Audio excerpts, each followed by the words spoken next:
बिस्मिल्लाहिर्रहमानिर्रहीम। पूरी दुनिया में मुकीम पाकिस्तानी और पाकिस्तान की खुशहाली के लिए उम्मीदें सबका ख्वाब देखने वालों को मेरा सलाम। मैं हूं ज़ुबैर शबीर और आप देख रहे हैं जी अपडेट्स। कल और परसों 2 दिन जो है कुछ ज़ाती मसरूफियात की वजह से बिजी था, जिसकी वजह से आपको अपडेट्स नहीं दे पाया। अलबत्ता आज हमारे पास 2 लीड्स हैं। एक तो है कल रात के हवाले से जो बहुत ज़्यादा इंपॉर्टेंट और अभी तक उसकी कंफर्मेशन नहीं हो पा रही थी, लेकिन अभी कंफर्मेशन उसकी मज़ीद हो चुकी है, तो उसके बाद आपके सामने मैं लीड रखने वाला हूँ। दूसरी लीड है जी पाकिस्तान के सूबा पंजाब में से कौन कौन सी सीटों पे कौन कौन लड़ने वाला नेशनल असम्बली में से, तहरीक इंसाफ के मद्दे मुकाबिल कौन होगा और किसके मद्दे मुकाबिल कौन होगा, उस पर डिस्कशन करेंगे और साथ ही साथ और बहुत सी बातें करेंगे। उससे पहले आपको बताता चलूँ, अगर आपने अभी तक चैनल सब्सक्राइब नहीं किया जल्दी से सब्सक्राइब करें, बेल आइकन पर लाजमी क्लिक करें ताकि आने वाली वीडियोज़ आप तक पहुँच सके। तो स्टार्ट करते हैं जी। कल रात को एक वीडियो वायरल हुई थी डॉक्टर हॉस्पिटल जो कि लाहौर में मौजूद है, और लाहौर का एक माना जाना हॉस्पिटल है जो गालबन जौहर टाउन के करीब मौजूद है, केनाल रोड पे। डॉक्टर हॉस्पिटल में डीआईजी लियाकत मलिक साहब जो कि ट्रैफिक पुलिस के हवाले से भी और पंजाब पुलिस के हवाले से भी पंजाब पुलिस ऑफिसर हैं और इस वक्त डीआईजी मौजूद हैं। डीआईजी थे लेकिन कल रात से डीआईजी मेरे ख्याल से वो नहीं रहे। अपने धड़ल्लेबाज और एक क्या उसे कहते हैं दबंग बयानात की वजह से बड़ा उन्हें जाना जाता है, बड़ा माना जाता है और मीडिया की जीनत बने रहते हैं आए दिन। उनके वालिद साहब गालबन डॉक्टर हॉस्पिटल में एडमिट थे और उसी हवाले से कोई उनकी डॉक्टर्स के साथ बहस हुई। बहस मुबाहसे के बाद जी कुछ ही देर बाद CIA फोर्स अटैक करती है डॉक्टर हॉस्पिटल पे, जिसके बाद डॉक्टरों पे तशद्दुद किया जाता है, उन्हें ज़दोकोब किया जाता है। ये एक तरफा मौक़िफ़ है। उसके बाद रुका मुदस्सर भाई, मुदस्सर तखला साहब उन्हें कहते हैं, तो वो भी उधर मौके पे मौजूद थे। उनके साथ भी फिर हाथापाई हुई। CIA पुलिस ने भी उन्हें भी गिरफ्तार किया, ले जा रहे थे, जिसके बाद उन्होंने गाड़ी से छलांग लगा दी। एनी हाउ उसके बाद वो बच गए। मामला यहाँ तक नहीं रहता। मामला अगर पुलिस का मौक़िफ़ देखा जाए, जब पुलिस अफसरान से रब्ता हुआ तो ज़राए के मुताबिक उनका कहना था कि मशकूक कार्रवाई हो रही थी जिसे रोकने के लिए हमने रेड की थी। तो ये लियाकत मलिक वाला मामला और ये वाला मामला बिल्कुल अलग अलग है। अलबत्ता मामला इसलिए उधर चुप नहीं बैठा क्योंकि डॉक्टर हॉस्पिटल के मालिक हैं मियाँ आमिर महमूद, जो दुनिया न्यूज़ को भी देख रहे हैं, पंजाब ग्रुप ऑफ कॉलेजेस को भी देख रहे हैं, इसके साथ साथ और बहुत से उनके प्रोजेक्ट्स हैं। और लियाकत अली मलिक साहब मियाँ आमिर महमूद के आगे तो कुछ भी नहीं थे, जितनी बड़ी वो पर्सनैलिटी। उसके बाद मोहसिन नकवी साहब ने OSD कर दिया जी लियाकत मलिक साहब को कि आपने अपने जो आपके फ़राइज़ थे, जो आपके इख्तियारात से उससे भर के आपने फ़ायदा उठाया अपने इख्तियारात का, इस वजह से उन्हें OSD कर दिया गया फ़िलहाल।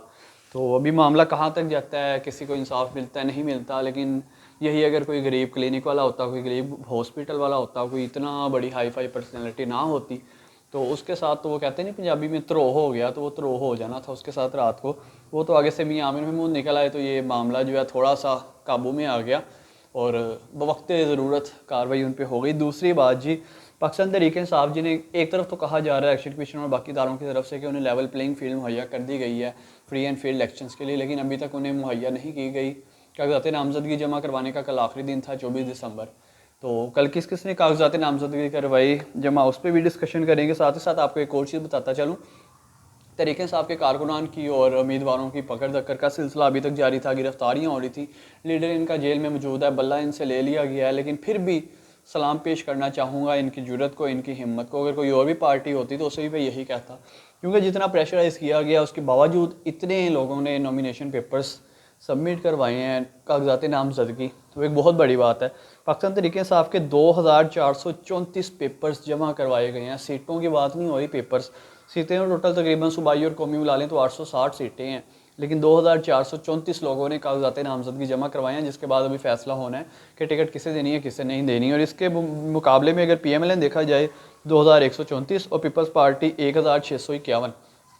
मामला क्या है, ज़्यादा लोगों के कागजात नामजदगी जमा करवाने का। उसके पीछे रीज़न ये है, किसी पे पर्चा हो जाता है, किसी पे FIR कर जाती है, किसी का कोई पुराना मामला कर दिया जाता है, किसी का कागजात रिजेक्ट कर दिए जाते हैं, तो उसकी जगह पे दूसरे वाले को आगे ले आएगा, उसे खिलाया जाएगा दूसरे किसी और फ़र्द को या किसी और उम्मीदवार को। अब जाते हैं जी नेशनल असम्बलीज। 8 फरवरी को इलेक्शन होने वाले हैं, 24 दिसंबर आखिरी डेट थी, जैसा कि मैं अभी आपको बताया था। अब किस किस हल्के से कौन कौन किसके मुद्दे मुकाबिल है उस पर डिस्कशन करते हैं। हल्का NA 117 आसिफा हाशमी जो कि पाकिस्तान पीपल्स पार्टी से जिनका ताल्लुक है, उनके सामने मद्दे मुकाबिले मलक रियाज पाकिस्तान मुस्लिम लीग नवाज से, जो कि एक बड़ा नाम है 117 हल्के का, NA 117 का। और लास्ट टाइम भी मलक रियाज ने विन किया था और बहुत अच्छा उनका असर रसूख है। उनके मुकाबले में साथ ही साथ IPP यानी इस्तेकाम पाकिस्तान पार्टी से होंगे अलीम खान साहब।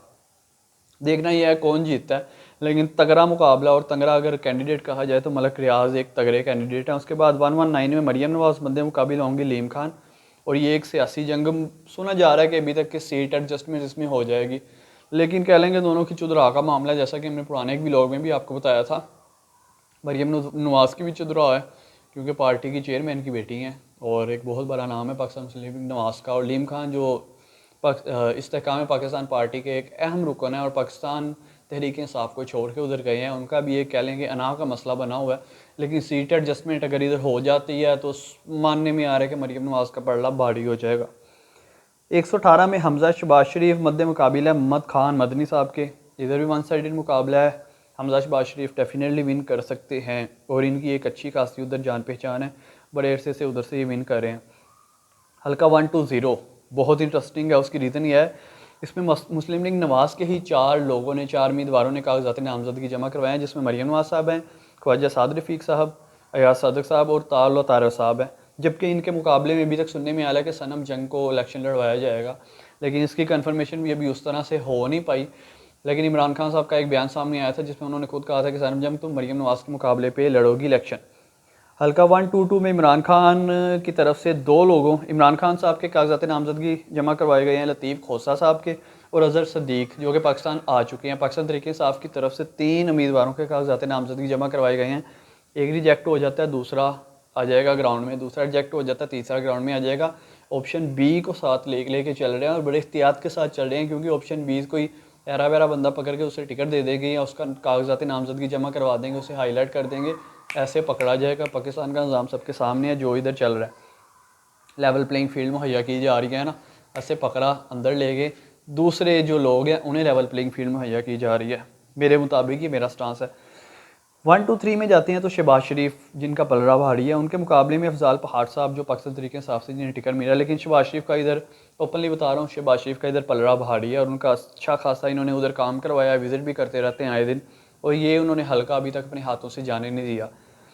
1-2-4 में अगर चले जाते हैं तो ओन चौधरी जो कि पाकिस्तान इस्तेहकाम पार्टी है, इस्तेहकाम पाकिस्तान पार्टी से जिनका ताल्लुक है, वो होंगे, उनके अपोजिट होंगे राना ज़मीर साहब। 1-5 से अफजल खोकर साहब। 1-6 में अगर जाती हैं जो जमात इस्लामी की तरफ से अमीरुल अज़ीम साहब जिनका अच्छा खासा नाम है, और उनके मुकाबले में होंगे तहरीक इंसाफ की तरफ से करामत खोखर होंगे नाम है। और 1-7 की तरफ अगर जाते हैं तो उधर से बिलावल भुट्टो जरदारी ने कागजात नामजदगी जमा करवाए हैं, जो कि एक कह लेंगे सुनने में नहीं आता या मानने में नहीं आता कि ये यहाँ से विन कर जाएंगे 1-7 से। उसकी रीज़न क्या है? 1-7 से कागजात नामजदगी जमा हुए हैं शाइस्ता परवेज़ मलिक जो पाकिस्तान मुस्लिम लीग नवाज़ से जिनका ताल्लुक है, तो जिनका एक बहुत लंबा चौड़ा सियासी क्या उसे कहते हैं बैकग्राउंड है। मलिक परवेज़ साहब जो नून लीग में रह चुके हैं, अभी दुनिया में मौजूद नहीं है, अल्लाह पाक उनको दर्जात बुलंद करे, और वो भी सियासत में थे और इनके शोहर थे और एक लंबे अरसे तक 1-7 में उनका असर रहा है। उसके बाद शाइस्ता परवेज़ मलिक भी 1-7 में एक अच्छा दबदबा रखती हैं, इसीलिए बिलावल भुट्टो तो दूर दूर तक जीतते यहाँ नज़र नहीं आ रहे। और इनके मुकाबले पे मौजूद हैं जी पीटीआई की तरफ से लतीफ़ खोसा साहब, जिन्होंने भी रिसेंटली पाकिस्तान तहरीक इंसाफ में शमूलियत इख्तियार की है। 1-3-0 नवाज शरीफ वर्सेस यास्मीन राशिद। यास्मीन राशिद साहबा जो है अभी तक जेल में है और नवाज शरीफ पाकिस्तान मुस्लिम लीग नवाज़ की तरफ से टिकट जमा करवाएंगे। अब एक तरफ पाकिस्तान मुस्लिम लीग नवाज़ के बानी और हमारे एक्स PM नवाज शरीफ, और दूसरी तरफ डॉक्टर यास्मीन राशिद जो कि हुकूमती सीट पे भी रह चुकी हैं लेकिन इस वक्त जेल में मौजूद हैं, और उन पे अच्छे खासे जो है पर्चे भी चल रहे हैं, FIR चल रही है, उनके ट्रायल चल रहे हैं।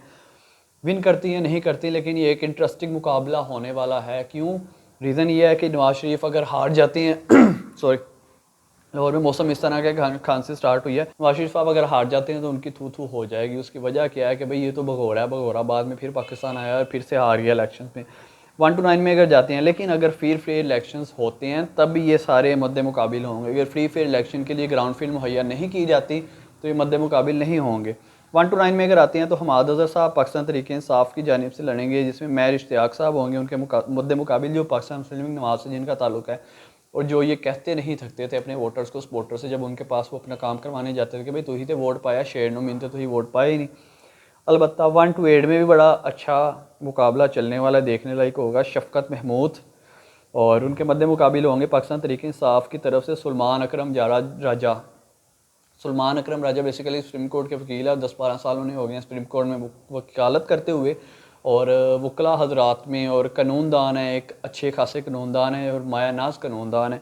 अब शफकत महमूद जिनका पाकिस्तान तरीके इंसाफ से टिकट था लास्ट टाइम और विन भी उन्होंने किया था, लेकिन अब वो पाकिस्तान इस्तेकाम पार्टी में आ चुके हैं और इस्तेकाम पाकिस्तान पार्टी, अब उनका मुकाबला बड़ा टफ होने वाला है। अब तरीके इंसाफ को अगर वोट पड़ता है तो सुलेमान अकरम राजा को पड़ेगा, और अगर शख्सी वोट है तो फिर डेफिनेटली शफकत महमूद उसे विन करेंगे। ये अभी तक की अपडेट थी।